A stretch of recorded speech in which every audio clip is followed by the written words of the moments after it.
Russ has been asking about this. Oh, as long as they're like closed up and there's nothing open and really. Well, I could have took them off for you.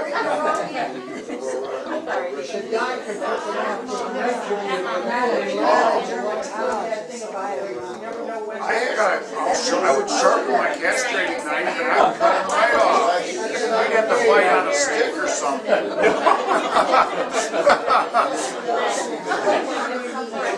I try to help out where I can. That kind of help. I know it's a big drawing. Yeah, they pull it all the time. Hi. He's pulled it. Hi. They have to work it out.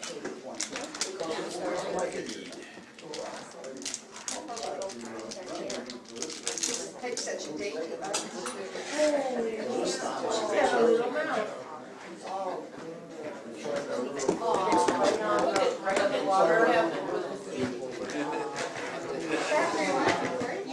I'm okay, but thank you.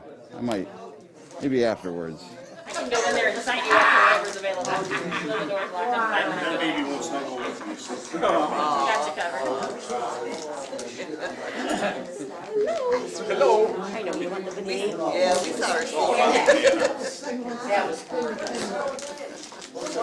Please stay on and if we were like 1 mile, we just walk up right over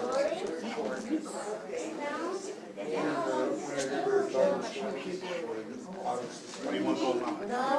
What do you want to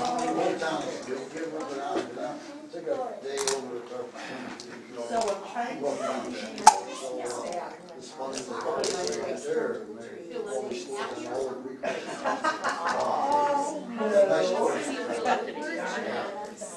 How soon would feel up to just randomly?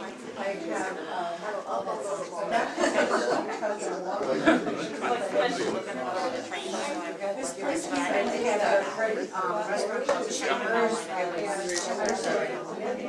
Grapes of wrath.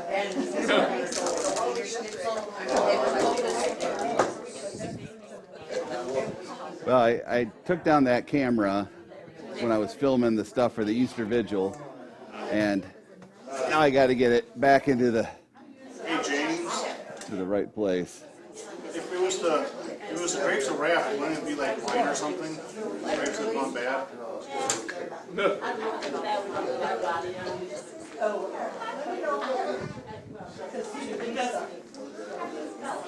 There we go. Christ is risen. He is risen indeed. Hallelujah. Hallelujah. Let us pray. Almighty God, grant that we who have celebrated the Lord's resurrection may by your grace confess in our life and conversation that Jesus is Lord and God. Through the same Jesus Christ, your Son, our Lord, who lives and reigns with you in the Holy Spirit, one God, now and forever.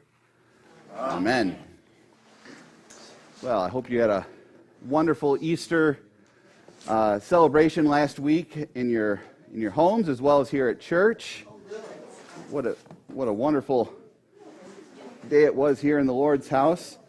I was sort of reflecting on it all with the elders and things, and so we had 93 in the early service and like 82 in the late service, so about 175. And people out in the narthex here and the overflow upstairs, all the different spots, and it was really wonderful. It felt like it really felt like an overwhelming number of people, just from my, but pre-COVID, like before COVID hit, that was average.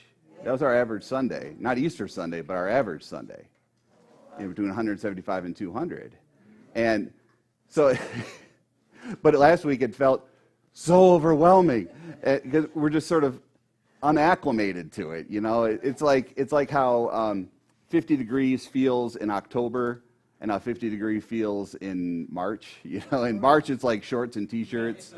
In October it's like, oh, I get to put my sweaters on, and and everything else. It just feels different. So like 175 last week was just like, it's so many people.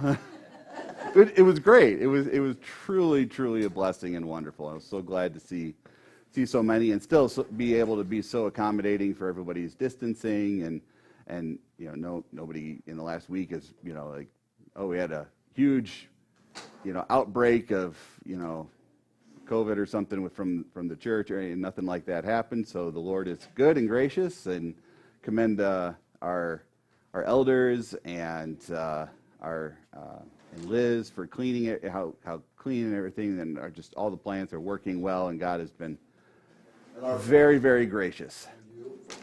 Well, yeah, well, they do all the cleaning and stuff like that. Just to be able to get up there and proclaim and do our thing is just really a blessing. So, only had to prepare one service this week. It felt weird. I was like, I feel like I'm forgetting something, but no. I can send you my list. That's all right. Beth is getting your list ready for this summer.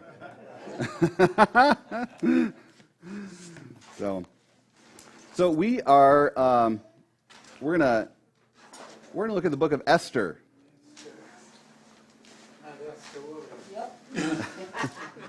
I don't know how many famous Esthers you might know or come across, but that was Esther.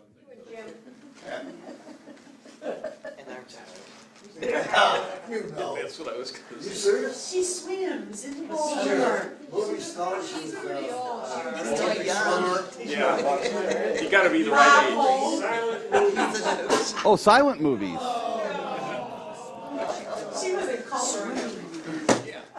Technicolor, back in 1955. No way, we really must be old. Oh, you guys are just trying to make me feel good. Guess we're old. Oh my gosh, everybody knows her. I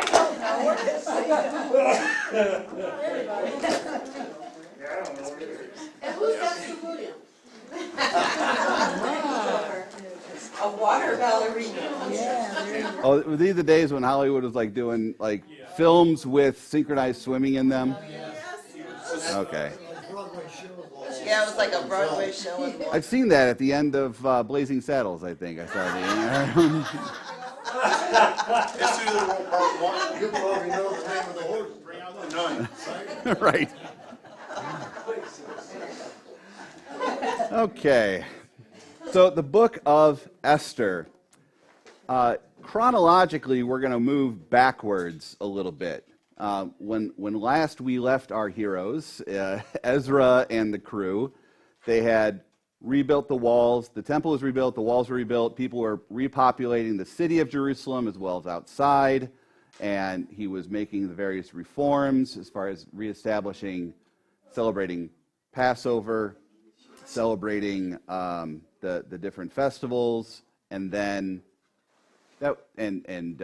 reestablishing themselves as the exclusive people of God, not doing the intermarriage, reinforcing Sabbath laws as far as if foreign merchants would try to come into Jerusalem on the Sabbath day, they would close the gates. There was no trading on Saturdays on the Sabbath day to restrict that and things. So that's when we last left them. We need to back up 40 years, 35 years or so to the reign of who we know as Xerxes.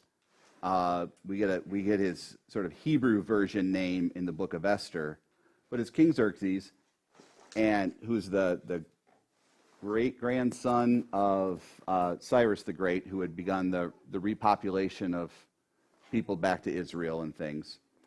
And this is a little bit of story of what was going on in his court with his wife, and then finding a new wife for him, and then a plot against the Jewish people by a man named Haman, which kind of actually his descendancy has a bit of a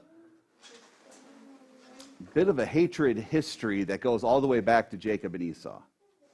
is kind of interesting. So it's like there's nothing new under the sun kind of idea there. So that's what we have with the book of Esther. The author of Esther is unknown. It's proposed that it could be Mordecai who wrote it.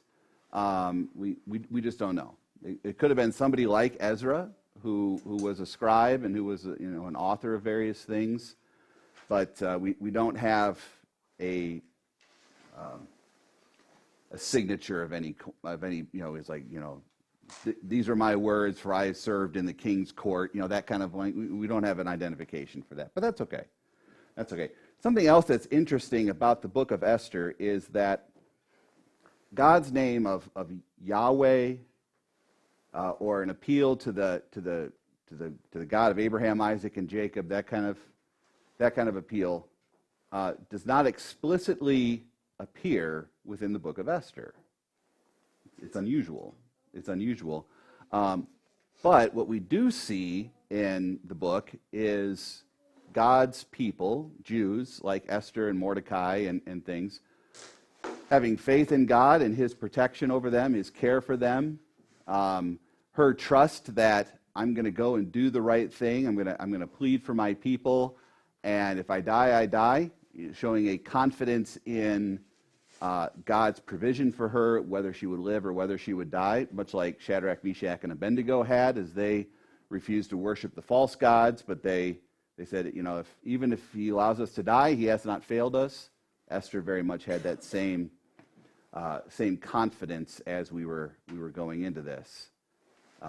Mordecai was very convinced of that, as he was trying to encourage Esther to be bold in what she was doing. Sort of gave her the line of, perhaps you have been prepared for a time such as this. Behind that is his confidence of who had prepared her for a time like this would be God, the God of the Israelites. So there is plenty of allusion and proclamation of their confidence in their God, even if his name is not mentioned explicitly. It's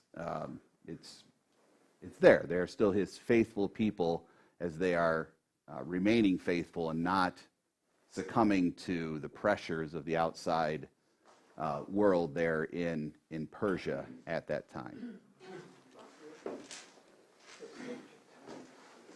Yeah. So in the days of Ahasuerus, and this is the Hebrew version, Hebrew name sort of meaning the great or the mighty,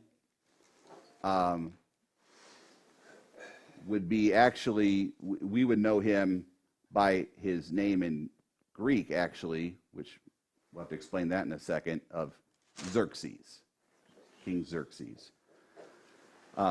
Which is interesting that we know him by his Greek name because he's Persian. Yeah. And the Greeks don't show up until later, Well, they wrote more history. They wrote the history after they were done with it. After they were done making it. If you fix it, Yeah. So in his days, he reigned from India to Ethiopia over 127 provinces. And in those days, the king sat on his throne in Susa, the citadel. And we actually get Ezra going back to Susa at one point. And we talked about there's some of the decrees were found in Susa as opposed to being found in the main in Babylon and things like that. Susa was sort of I would say the winter palace, but that kind of an idea, sort of a summer home, the secondary palace. And in the third year of his reign, he gave a feast for all his officials and servants. The army of Persia and Media and the nobles and governors of the provinces were before him, while he showed the riches of his royal glory and the splendor of his pomp and greatness for many days, 180 days, for 6 months. He was showing how great everything was. This is all to set up the stage for what's going to happen between him and his wife, and how that gives Esther the opportunity to become the wife of King Xerxes. This is what we're setting up here. So he's making this big feast, this big festival. He's got the army and the nobles and all these folks gathered around him. He's the king from India to Ethiopia. He's got plenty of riches to show around, and he likes the idea of showing it.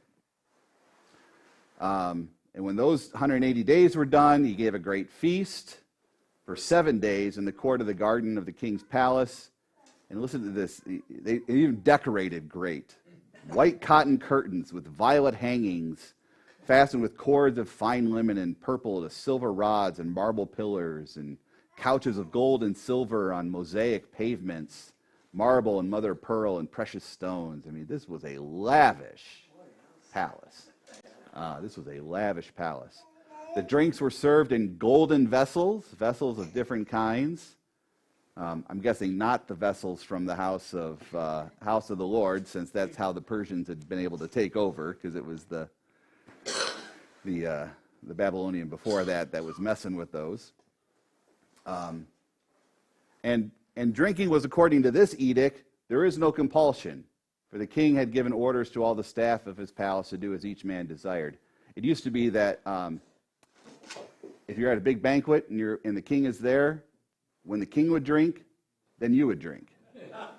If the king didn't raise his cup, then you didn't raise your cup. And so, but this says that he set that aside. Drink freely. Don't wait on me. Just drink as when you're thirsty, take a drink. That kind of thing. So it's just showing there's it's a feast of goodwill, of freedom, and there's just a lot of, there'll be a lot of drinking too. And Queen Vashti also gave a feast for the women in the palace that belonged to King Ahasuerus. So the queen is given a party too. So you got a party for all the men, you got a party for all the women. All right, sounds pretty good. On the 7th day, so it's the last day of the feast, when the heart of the king was merry with wine, no kidding, he commanded the 7 eunuchs who served in the presence of the king to bring Queen Vashti before the king with her royal crown in order to show the peoples and the princes her beauty, for she was lovely to look at. But Queen Vashti refused to come at the king's command delivered by the eunuchs. At this, the king became enraged, and his anger burned within him. So an interesting sort of setup there, in that he wanted to show her off, sort of parade her about and things like that, and she refused. And I guess to some extent, you can see Queen Vashti's perspective on this. No, I'm not going to do a parade for you and your drunken friends. Well, they never changed, too. You know what? I couldn't blame her.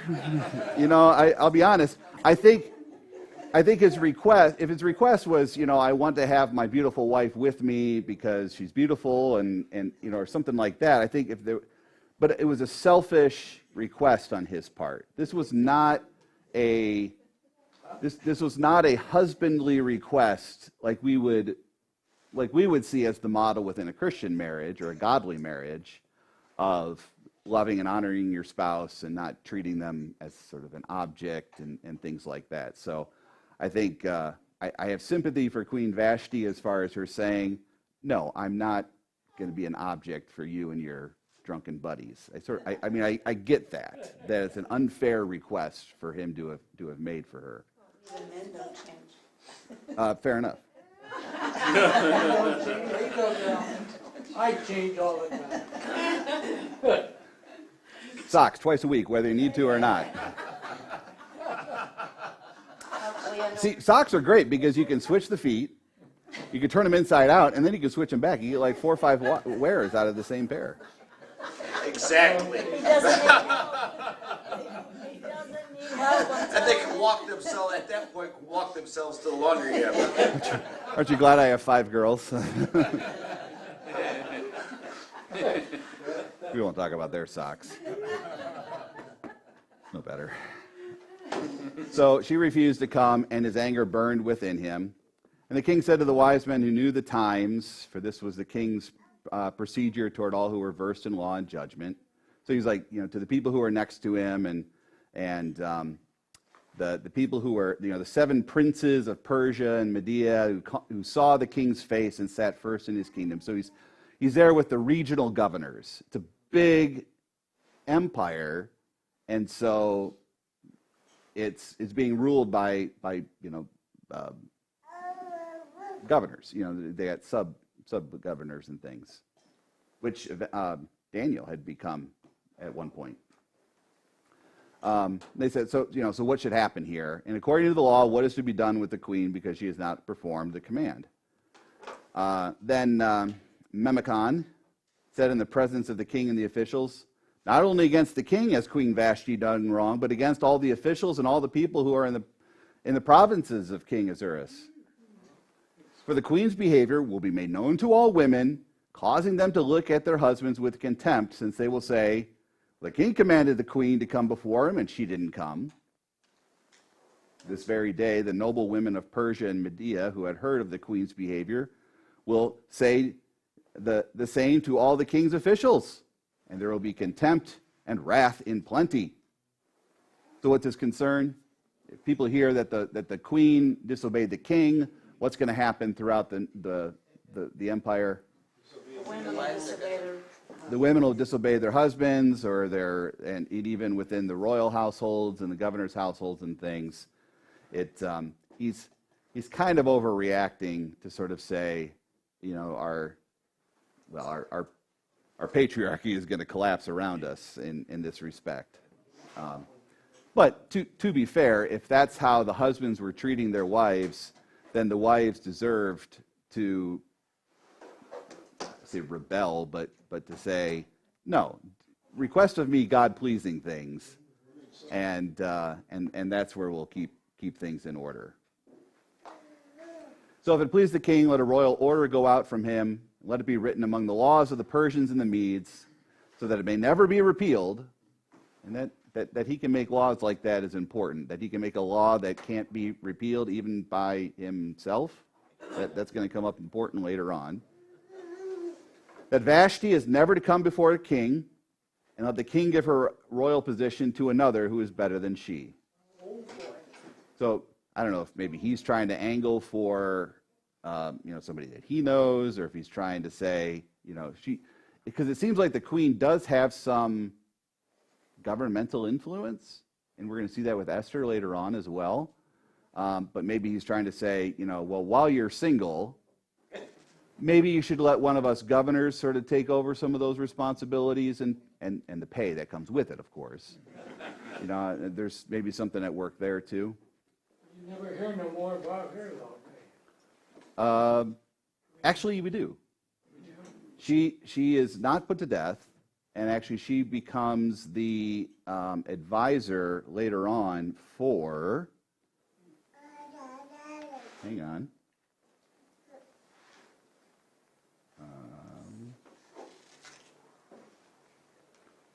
I was reading through this last night.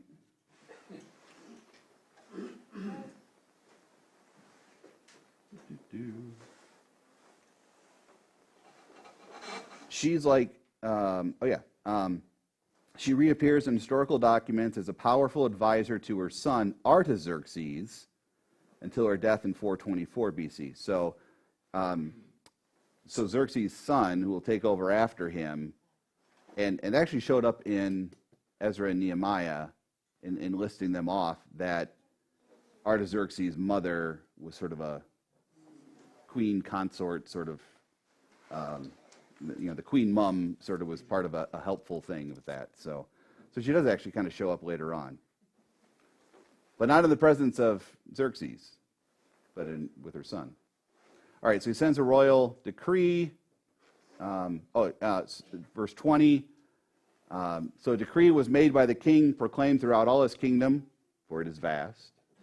All women will give honor to their husbands, high and low alike.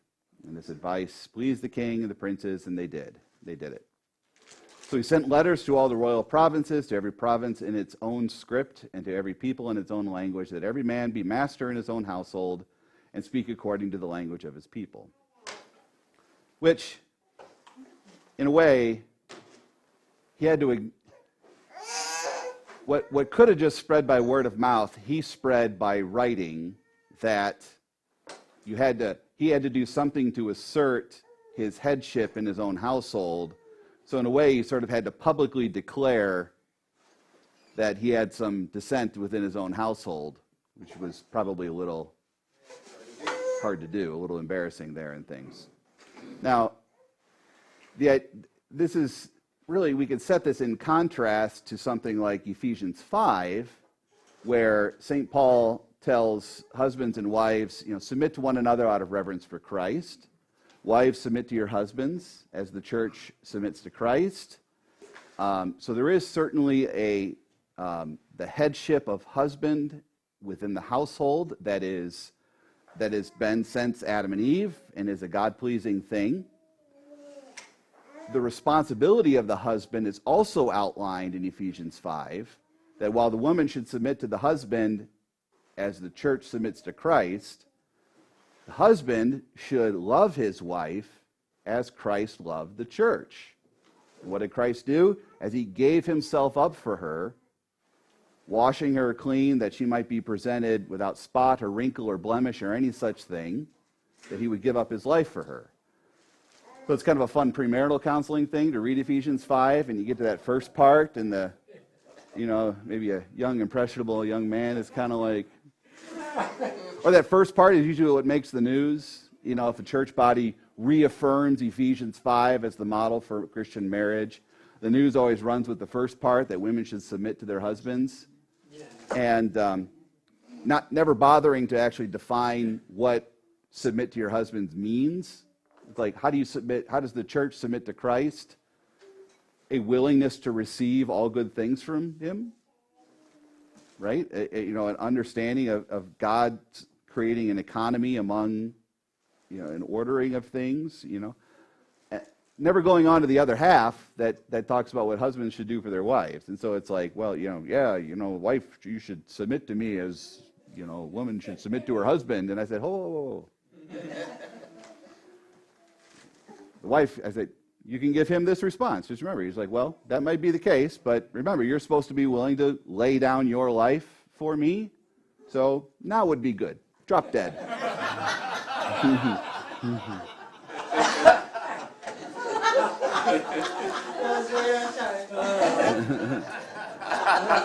I don't know about that interpretation. 1,000. Because Newspaper headline now: the pastor tells wives to tell their husbands to drop dead. I don't think I'd get. I don't think that would be negative press. It's just a misunderstanding of how the mutuality of husband and wife and headship and submission works within Christianity. It's mutual, it's reflexive, and every husband as head of the household, that's not as a matter of power. It might be a matter of authority, but it's not a matter of power over his wife or his family. It's a matter of responsibility. Because once you have authority over something, or you are then also responsible for their well-being. And if you are putting yourself first, then you're not fulfilling the benefits of the one whom you're supposed to love and lay down your life for her in every aspect, not just in living and breathing, but in your wants, needs, and you put her first. That's why it's women and children first. When the ship is going down, it's women and children first, because it's every man saying, I would rather die than them because I lay down my life for them. That's what it is. That's putting them first, putting their care and responsibility first and foremost among everything. So I think one of the biggest parts of that is overlooked is where it says submitting yourselves one to another in the fear of Christ. Yeah, so that whole section begins with submit to one another out of reverence for Christ. Wives, submit to your husbands. Husbands, love your wives as Christ loved the church. He ends with, this is a mystery, but I'm talking about Christ and the church. So let a husband love his wife, and let a wife submit to the husband as the head. And it's this mutual relationship that we have. Now, since the beginning, that was the intent for Adam and Eve even. But in the fall, God tells Eve, your desire shall be for your husband, and he shall rule over you. That's part of the curse. Part of the curse of sin, when it says, your desire shall be for your husband, what it means there is, your desire is going to be for your husband's place, his position, and he's going to rule over you, meaning you're going to resent headship, and he's going to misuse that headship to rule over you rather than you be a suitable helper fit for him. So just showing that relationship of husband and wife is tainted by sin now. Adam will be tempted, Eve will be tempted to have a conflict in that mutuality rather than the God-pleasing orderliness of it that he originally intended. Because we've got to remember, men and women are different, right? Who's I? Careful. It could be a long day for all us men. Whose idea was it that men and women should be different? God's idea. So it could be that the differences between men and women are good. I think they're good. Because they're God's idea. And it's not a matter of value, which we so often, because of our sinful nature, we begin to equate equality with equality of value. That we must be able to have the same roles or we don't have the same value as a person. And that's just simply not true. We have value as we fulfill the roles that God has given us to do, and we're given different roles.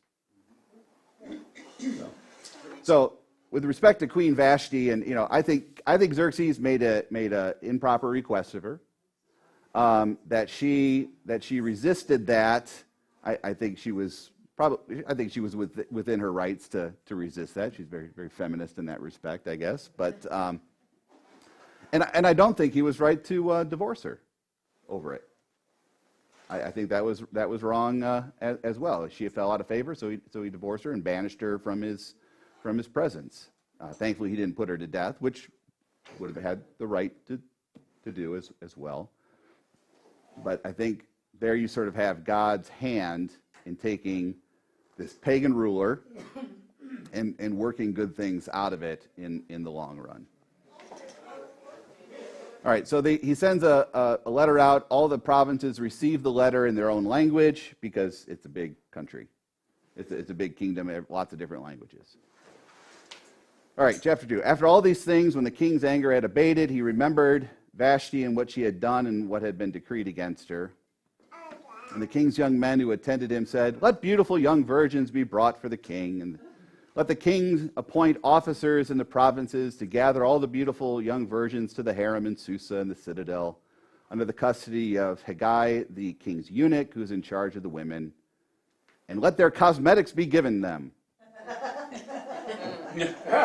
So the idea was, let's bring all the beautiful women from all over our kingdom, all over your empire. Let's let them beautify themselves, take care of themselves, and over 6 months, they beautify themselves. Actually, it's about a year. They beautify themselves, and then they sort of are brought before the king. They have a beauty pageant, essentially. Is this when Xerxes was off fighting the Battle of Marathon? I don't know. Yeah, it's a good question. Verse 5. Now there was a Jew in Susa, the citadel, whose name was Mordecai, the son of Jair, the son of Shimei, the son of Kish, a Benjaminite, which actually gives us a connection back to King Saul. It's kind of an interesting thing there. Who had been carried away from Jerusalem among the captives, carried away with Jeconiah, king of Judah, whom Nebuchadnezzar, king of Babylon, had carried away. So here he's in exile. And he was bringing up Hadashah, That's Esther. So Hadashah is her Hebrew name, and Esther is her Persian/Greek name. The daughter of his uncle, for she had neither father nor mother. So, cousins. The young woman had a beautiful figure and was lovely to look at, and when her father and her mother died, Mordecai took her as his own daughter. So, Mordecai is raising his cousin/niece as his own daughter because mom and dad died, however that might have been. So when the king's order and his edict was proclaimed and the young women were gathered, Esther was also taken to the king's palace and given charge by the eunuch who was watching over them in the care of the women. The young women pleased him and won his favor. So the young woman, Esther, pleased the eunuch and won in his favor, and he quickly provided her with her cosmetics and her portion of food. And with 7 chosen young women from the king's palace, advanced her and her young women to the best place of the harem. So, I mean, he had caught her eye as saying, I think the king's going to like you. I'm going to make sure that you have everything you need. Who does this sound like? Somebody coming from sort of humble beginnings and ending up in the king's court, and all of a sudden you got everything you need and everything's going well. Joseph, Daniel, all these kinds of things. So now we're waiting for her to get thrown into a pit or something, right? That's usually how those things end up going. Kind of happens. Yeah. But Esther had not made known her people or her kindred, for Mordecai commanded her not to make it known. So at this point, she hasn't said, yeah, by the way, I'm Jewish. Oh, she's Jewish. She doesn't look Jewish.